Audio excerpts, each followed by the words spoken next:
Hi hello നമസ്കാരം എല്ലാവർക്കും ആലുവപ്പുഴ മറ്റൊരു എപ്പിസോഡിലേക്ക് വീണ്ടും സ്വാഗതം. ഞാൻ വിമി. ഇന്നത്തെ നമ്മുടെ വീഡിയോ താറാവ് കറിയാണ് കേട്ടോ. അപ്പോൾ അതിനായിട്ട് ഞാനിവിടെ ഒരു 800 ഗ്രാം താറാവാണ് കേട്ടോ ക്ലീൻ ചെയ്ത് റെഡിയാക്കി വെച്ചേക്കുന്നത്. വലിയ മസിൽമാനൊന്നും ആയിരുന്നില്ല കേട്ടോ, കാരണം കംപ്ലീറ്റ് എല്ലാം ഇതിനകത്ത്. അപ്പോൾ നമുക്കൊന്ന് നോക്കിയിട്ട് വരാം. അപ്പോൾ ആദ്യം തന്നെ ഐശ്വര്യ നമുക്ക് മഞ്ഞൾപ്പൊടിയിൽ സ്റ്റാർട്ട് ചെയ്യാം. ഒരു 1/4 ടീസ്പൂൺ മഞ്ഞൾപ്പൊടി ഇട്ട് കൊടുക്കുന്നുണ്ട്.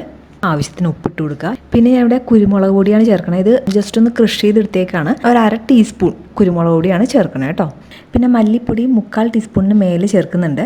ലാസ്റ്റ് നമ്മൾ കുറച്ചും കൂടി ചേർക്കും കേട്ടോ. അപ്പോൾ തൽക്കാലം ഇതിരിക്കട്ടെ. ഒരു 1/2 ടീസ്പൂൺ ഗരം മസാല. പിന്നെ ചേർക്കണ 2 ഏലക്കയാണ് കേട്ടോ. ഏലക്ക ഒന്ന് ചതച്ചിട്ട് ഇട്ട് കൊടുക്കുക. ഗ്ലാമറിന് ഒട്ടും കുറവ് വേണ്ട, കുറച്ച് വേപ്പിലയും കിടന്നോട്ടെ. 2 പച്ചമുളക് മുറിച്ചിട്ട് കൊടുക്കുക. ഇനി നന്നായിട്ട് അങ്ങോട്ട് മിക്സ് ചെയ്ത് കൊടുക്കുക. ആ പൊടികളൊക്കെ നന്നായിട്ട് ആ ഒരു ഇറച്ചിയിലൊക്കെ കയറട്ടെ കേട്ടോ. നമ്മുടെ മെയിൻ ആൾക്കാരെ വിട്ടുപോയി ഇഞ്ചി വെളുത്തുള്ളി. ഇഞ്ചി ഇതാ ഇതുപോലെ 3 പീസ് എടുത്തിട്ടുണ്ട്. 18 അല്ലി വെളുത്തുള്ളിയും എടുത്തിട്ടുണ്ട്. ഇഞ്ചിയൊക്കെ ഒന്നുകൂടി ചെറുതാക്കി അരിഞ്ഞിട്ട് വെളുത്തുള്ളിയും കൂടി ഇട്ടിട്ട് ഒന്ന് അടിച്ചെടുത്തേക്കാം കേട്ടോ. ഒരുപാട് പേസ്റ്റ് പോലെ ആയിപ്പോയത് ഇതുപോലെ നമുക്ക് കിട്ടിയാൽ മതി. പിന്നെ സവോള 2 എണ്ണം അത്യാവശ്യം വലുതാണ് കേട്ടോ. രണ്ടും ഇതുപോലെ ചെറുതായിട്ട് അരിഞ്ഞെടുത്തേക്കാണ്. ചെറുതായിട്ട് അരിഞ്ഞെടുക്കണ വേറെ ഒന്നും അല്ലാട്ടോ, നമ്മൾ കുക്കറിൽ വെച്ചിട്ടാണ് ഇത് വേവിക്കണത്. ഗ്രേവി നന്നായിട്ട് തിക്കായിട്ട് കിട്ടും. ചെറിയുള്ളിലേക്കാണെങ്കിൽ കുറച്ചും കൂടി നല്ലതായിരിക്കും. ഇനി ഇതിനകത്തേക്ക് നമ്മളൊരു കപ്പ് വെള്ളവും കൂടി ആഡ് ചെയ്യണ്ട കേട്ടോ. നമ്മൾ ആ മിക്സിയിലിട്ട് ആ ഇഞ്ചി വെളുത്തുള്ളി മിക്സിയിലിട്ട് ക്രഷ് ചെയ്തെടുത്തെന്ന് പറഞ്ഞല്ലോ, ആ മിക്സി ഒന്ന് കഴുകിയിട്ട് ആ ഒരു കപ്പ് വെള്ളവും കൂടി അതിനകത്തേക്ക് ആഡ് ചെയ്ത് കൊടുക്കുന്നുണ്ട്. അപ്പോൾ നമുക്കിവിടെ കുക്കർ അടയ്ക്കാം. ഇവിടെ നമ്മൾ കുക്കറിൽ ഹൈ ഫ്ലെയിമിൽ ഒരു സ്റ്റീമും ഏറ്റവും കുറഞ്ഞ ഫ്ലെയിമിൽ 2 സ്റ്റീമും ആയിട്ട് അടുപ്പിക്കണേ. അപ്പോൾ എല്ലാവരുടെയും കുക്കർ അനുസരിച്ച് അത് വ്യത്യാസം ഉണ്ടാവും. പിന്നെ ഒരു കാര്യം ശ്രദ്ധിക്കാനുള്ളത്, വെന്തുടഞ്ഞ് പോകരുത് ഇറച്ചി.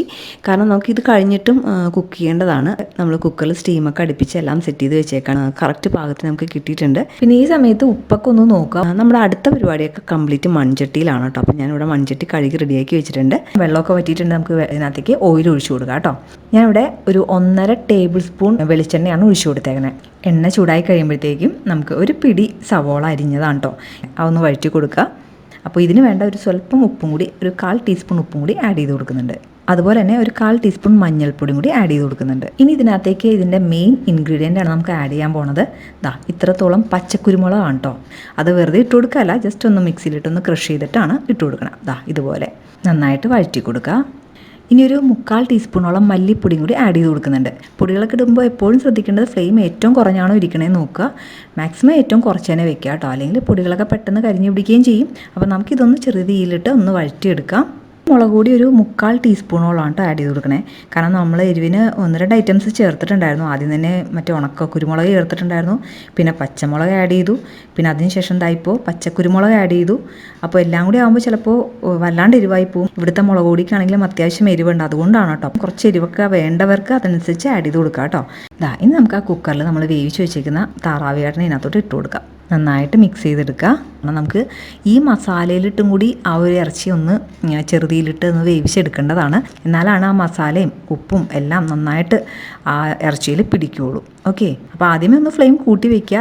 അത് നന്നായിട്ട് തിളച്ച് കഴിയുമ്പോൾ ഫ്ലെയിം നന്നായിട്ട് കുറച്ച് വയ്ക്കുക. എന്നിട്ടൊരു 5-10 മിനിറ്റ് നമുക്ക് അതിനകത്തിട്ട് വേവിച്ചെടുക്കാനുണ്ട്. നമ്മുടെ പരിപാടിയൊക്കെ അത്യാവശ്യം കഴിഞ്ഞിട്ടുണ്ട്.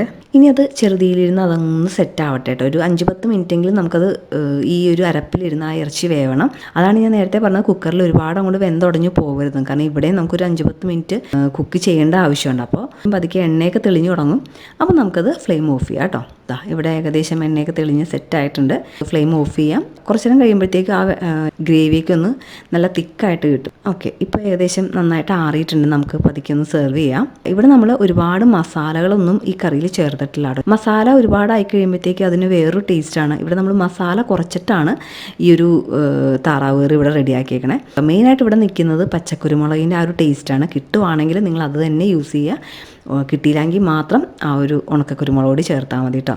പച്ചക്കുരുമുളക് കിട്ടുവാണെങ്കിൽ അതാണ് ഏറ്റവും ബെസ്റ്റ്. അതിനൊരു പ്രത്യേക ടേസ്റ്റാണ്. അപ്പോൾ എല്ലാവരും ട്രൈ ചെയ്ത് നോക്കുക. അപ്പോൾ നമ്മുടെ വീഡിയോ ഇവിടെ തീരാണ്. അഭിപ്രായങ്ങൾ കമൻറ്റ് ചെയ്യാൻ മറക്കരുത്. അടുത്തൊരു വീഡിയോയിൽ നമുക്ക് വീണ്ടും കാണാം. അതുവരെയും ടേക്ക് കെയർ, ബൈ.